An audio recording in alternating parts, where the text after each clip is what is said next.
for a true AGI system.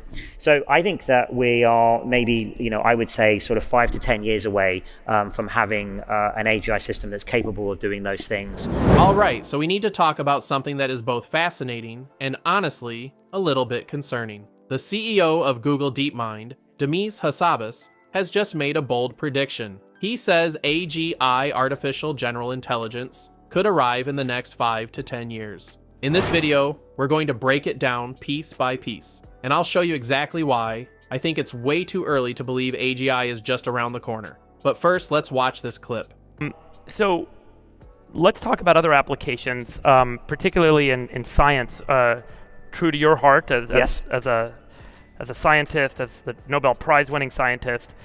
I always felt like the greatest things that we would be able to do with AI would be the problems that are intractable to humans with our current technology and capabilities and our brains and whatnot, and we can unlock all of this potential. What are the areas of science and breakthroughs in science that you're most excited about, and what kinds of models do we use to get there?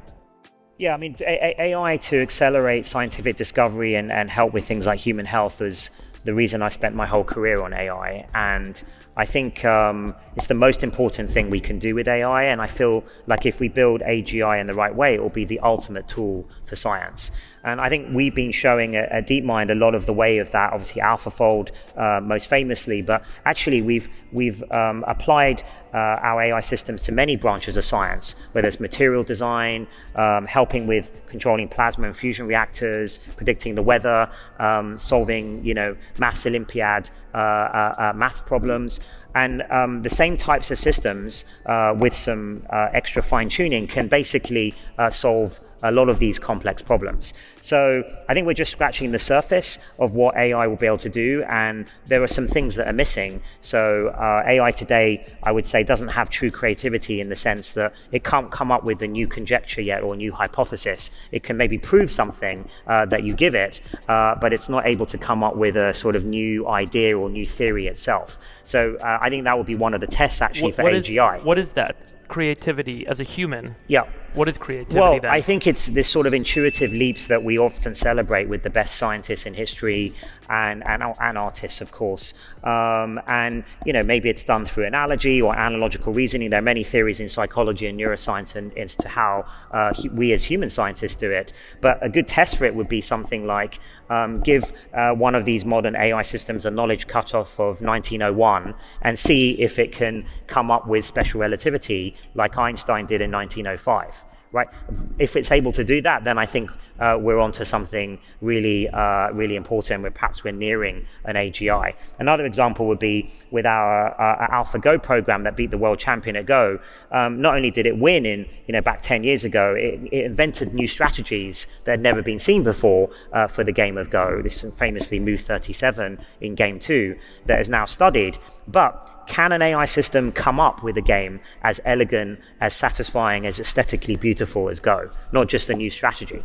And the answer to those things at the moment is no. So that's one of the things I think that's missing from a true general system, an AGI system, is it should be able to do those kinds of things as well. Can you break down what's missing and maybe relate it to the point of view shared by Dario, Sam, others about AGIs a few years away? Yeah. Do you not subscribe to that belief, and maybe help us understand what is it in your understanding of structure, in your understanding of the system architecture, what's lacking? Well, so I think the fundamental aspect of this is can we mimic these intuitive leaps rather than incremental advances that the best human scientists seem to be able to do? I always say, like, what separates a great scientist from a good scientist is they're both technically very capable, of course, but the great scientist is more creative.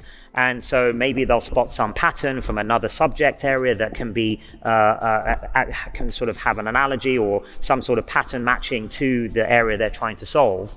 And I think one day AI will be able to do this, but it doesn't have the reasoning capabilities and some of the thinking capabilities that are going to be needed to make that kind of breakthrough.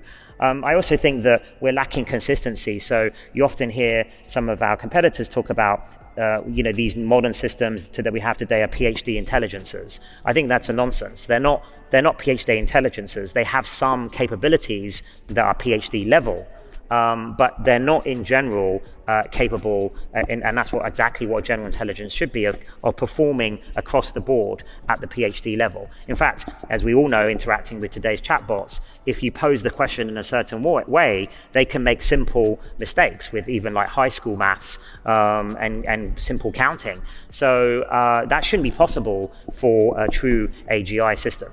So I think that we are maybe, I would say sort of 5 to 10 years away from having an AGI system that's capable of doing those things. Another thing that's missing is continual learning, this ability to like online teach the system something new, or adjust its behavior in some way. And so a lot of these, I think, core capabilities are still missing, and maybe scaling will get us there, but I feel, if I was to bet, I think there are probably 1 or 2 missing breakthroughs that are still required. And will come over the next 5. So in that interview, Hassabis points out that their Gemini models, enhanced with a reasoning technique called DeepThink, are already capable of winning gold medals at the International Mathematical Olympiad. That's the highest level of math competition in the world. We're talking about problems that only the brightest human minds can solve. And yet the same AI can still make silly, high school level mistakes. Imagine being smart enough to solve insanely complex calculus equations, but then failing at basic algebra. That's what Hassabis himself described as jagged intelligence. Sharp in some areas, but shockingly weak in others. This is where the cracks in the AGI timeline start to show. Because true intelligence, human-like intelligence, isn't jagged. It's not just about excelling in one area while being completely clueless in another. It's about consistency, adaptability, and the ability to reason across the board. This is not the first time someone pointed out the inability of current models to achieve AGI this early. Even OpenAI CEO Sam Altman said almost the same thing last week during the buzz around GPT-5. While he admitted their latest model is a significant advancement, he made it clear it still falls short of AGI. Altman literally said, "This is clearly a model that is generally intelligent, although in the way that most of us define AGI, we're still missing something quite important." And one of the biggest missing pieces, according to him, the ability for these systems to actually learn independently without constant human training and correction. That is a massive gap. So what do you think? A GI is coming in the next decade, or do you think this is just hype to keep us hooked? Let me know your thoughts in comments, and subscribe this channel for more updates on AI.